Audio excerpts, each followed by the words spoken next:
Hello student, this is Purushottam Vishwakarma and once again I am back with the chapter Manufacturing Industries. In this video, we shall discuss about fertilizer industry. So our topic of the day is fertilizer industry. Before that, I have already provided you videos related to manufacturing industries, agro-based industries, cotton textiles, jute textiles, sugar industry, then mineral-based industries, especially iron and ore industry, iron and steel industry, along with aluminium smelting, then chemical industries, and now our topic is fertilizer industries. So we shall today discuss about fertilizer industry.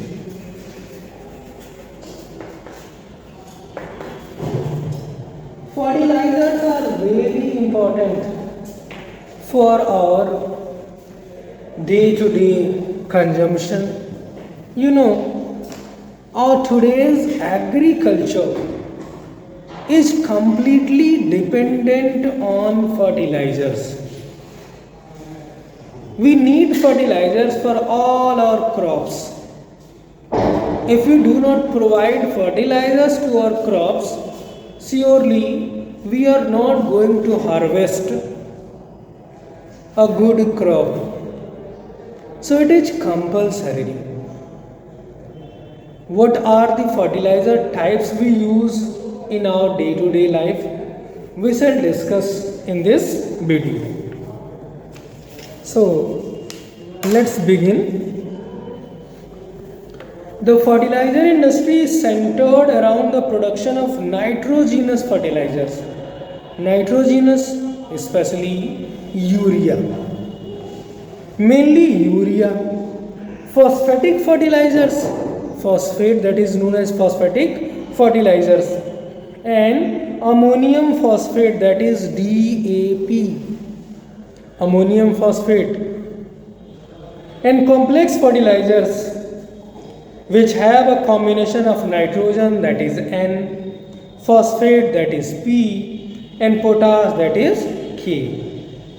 So ultimately NPK, nitrogen, phosphate, and potash. The third, that is potash, is entirely imported. So as I told you, potash is entirely imported. As the country does not have any resources or reserves of commercially usable potash or potassium compounds in any form, so we are forced to import potash from other countries.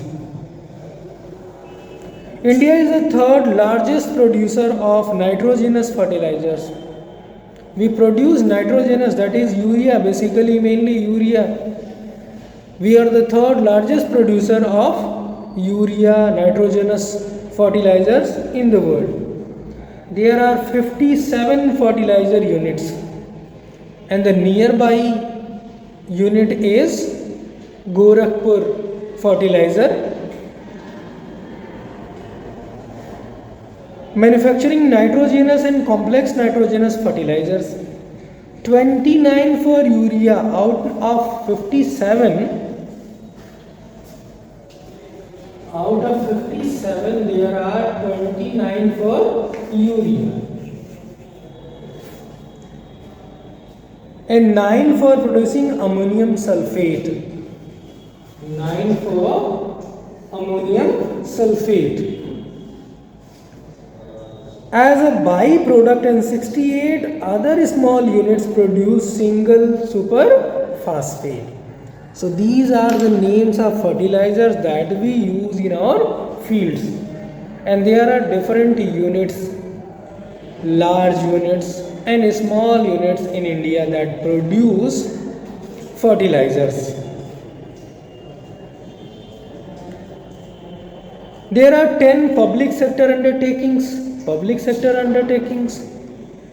that are governed and maintained by public sector, that is government, and one in cooperative sector at Hazira in Gujarat. There is one factory in cooperative sector. It is a cooperative at Hazira in Gujarat. About Hazira we'll study. There is a pipeline from Hazira, so we'll study about it in next chapter.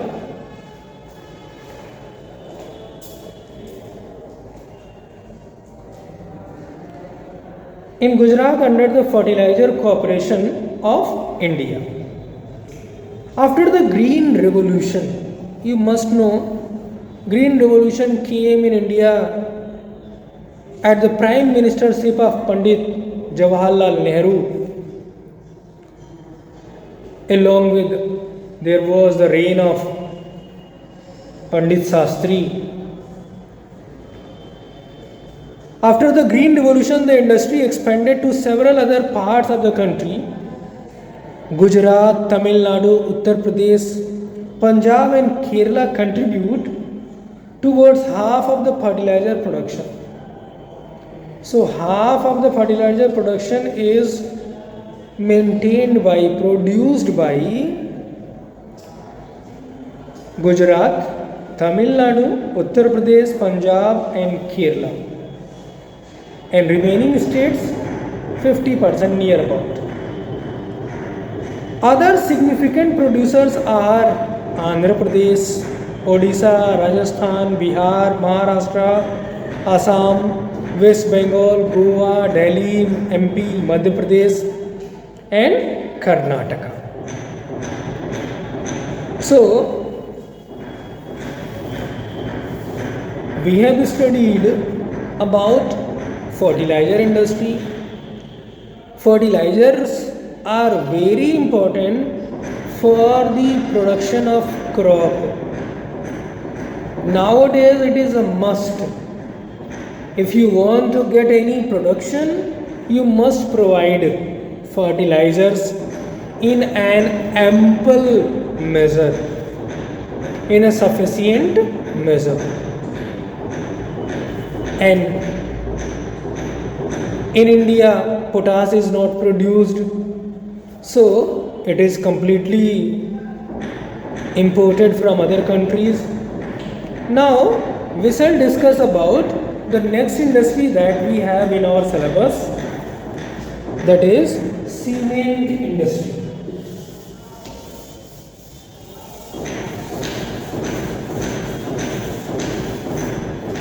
So today we'll have an introduction about cement industry, and in next video I shall tell you more about cement industry. So what is this cement industry? You all are well familiar with the word cement. Without cement, we cannot even imagine a house. A house made of concrete and mortar, brick and mortar, requires cement. How do we produce cement? How do we get cement? How essential it is? What is the importance of cement in our life? How we cannot build houses without cement? We shall discuss about it. But it is obvious, without cement we cannot imagine any house. Without cement, the house will not be called a strong house. Strong houses can only be built, pakka houses can only be built with the help of cement. Cement, concrete, bricks. That is known as brick and mortar houses. So let's continue about the introduction of this industry. Cement is essential for construction of houses, buildings, any bridge. In each and every kind of construction, cement is essential. So whatever it is, any kind of construction you are going to conduct, we'll need cement. Such as building houses. Examples are building houses. You are going to build a house, then you will need steel bars, otherwise iron bars, concrete, cement, along with sand. And most important, bricks. Factories, you are going to build a factory, a building you will need. There you will need cement. Bridges, you are going to make bridges, then you will need cement. Roads, nowadays roads are built with cement. RCC it is known as.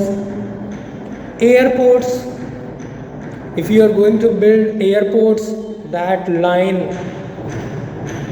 that is known as airway, where we run, that is also known as runway, airway or runway, that is utilized for giving speed to aircrafts. Dams, if you are going to establish a dam, then you will need cement. And for other commercial establishment, any kind of infrastructure can only be made with the help of cement. And even you can hear the sound in background. It is going to be constructive. It is very clear. You can hear it in the video itself. Some hammering sound you can hear. Construction is going on in our premises as well. So this is a construction sound. They are also using cement. After using cement, the building will be very strong. Till now it is 2-story building. Soon it will be 3-story building, then 4-story building, and I hope 5, 6 and many more. So it is only possible with the help of cement. And hopefully you have watched so many advertisements regarding cement. Ultratech, most important. Double bull cement.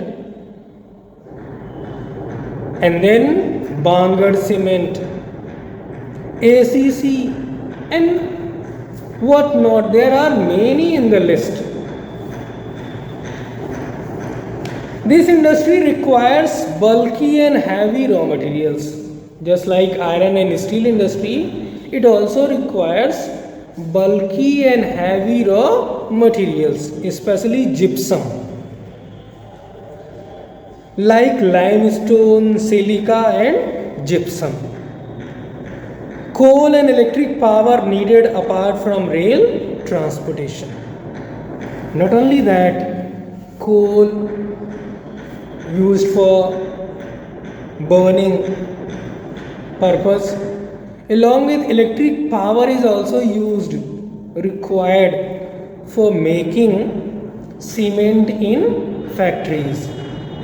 So this was the introduction of cement industry. We shall talk about cement industry more in the next video.